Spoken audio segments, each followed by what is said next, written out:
आज हम बात करेंगे इंडियन एविडेंस एक्ट 2024 जो संशोधित है कि धारा 6 के बारे में। जो पूर्व इंडियन एविडेंस एक्ट का धारा 8 था, हेतुक तैयारी व पूर्व व पश्चात का आचरण। धारा 6 ये कहता है कि हम हेतुक का साक्ष्य दे सकते हैं, तैयारी का साक्ष्य दे सकते हैं, पूर्व और पश्चात के आचरण का भी साक्ष्य दे सकते हैं। धारा 6 के अंतर्गत वे सुसंगत हैं। जैसे ए बैंक जा रहा था, ए पैसा लेकर जा रहा था, बी रास्ते में मिलता है, बी उसके पास पैसा देखता है और थोड़ी देर दूर जाकर बी ए को लूट लेता है। यहाँ हेतुक था, कारण था। कारण क्या था? बी का ए को लूटना, ए के पास धन का होना हेतुक दर्शित करता है।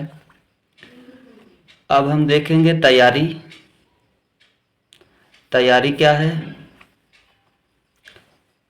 मान लीजिए ए जो कि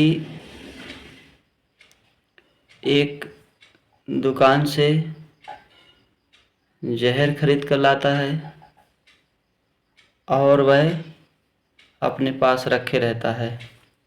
कुछ दिन पश्चात बी की जहर खाने से मृत्यु हो जाती है। तो ए ने तैयारी की थी। जहर खरीदना अपराध नहीं है, लेकिन यदि जहर से किसी की मृत्यु हो जाती है तो हम दुकानदार का साक्ष्य ले सकते हैं।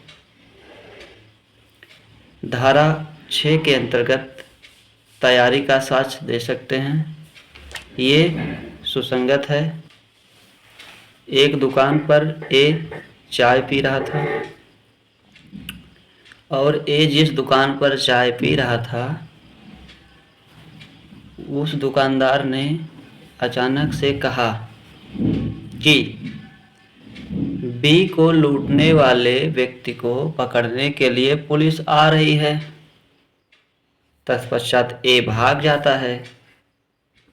तो ए का आचरण बताता है कि ए ने कोई अपराध किया है।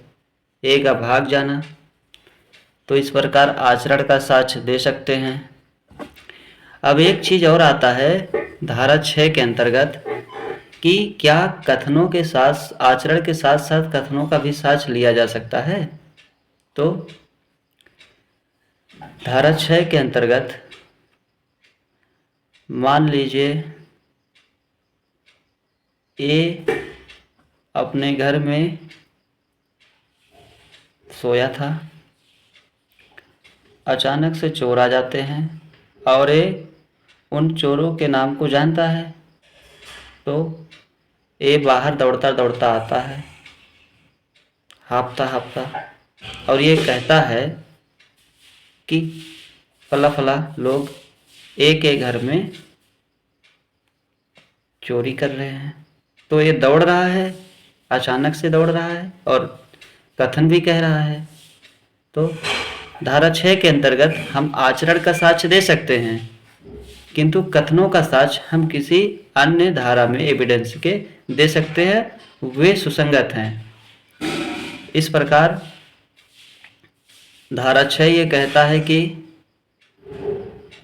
हम हेतुक, तैयारी, पूर्व और पश्चात के आचरण का साक्ष्य न्यायालय में दे सकते हैं। वे सुसंगत हैं।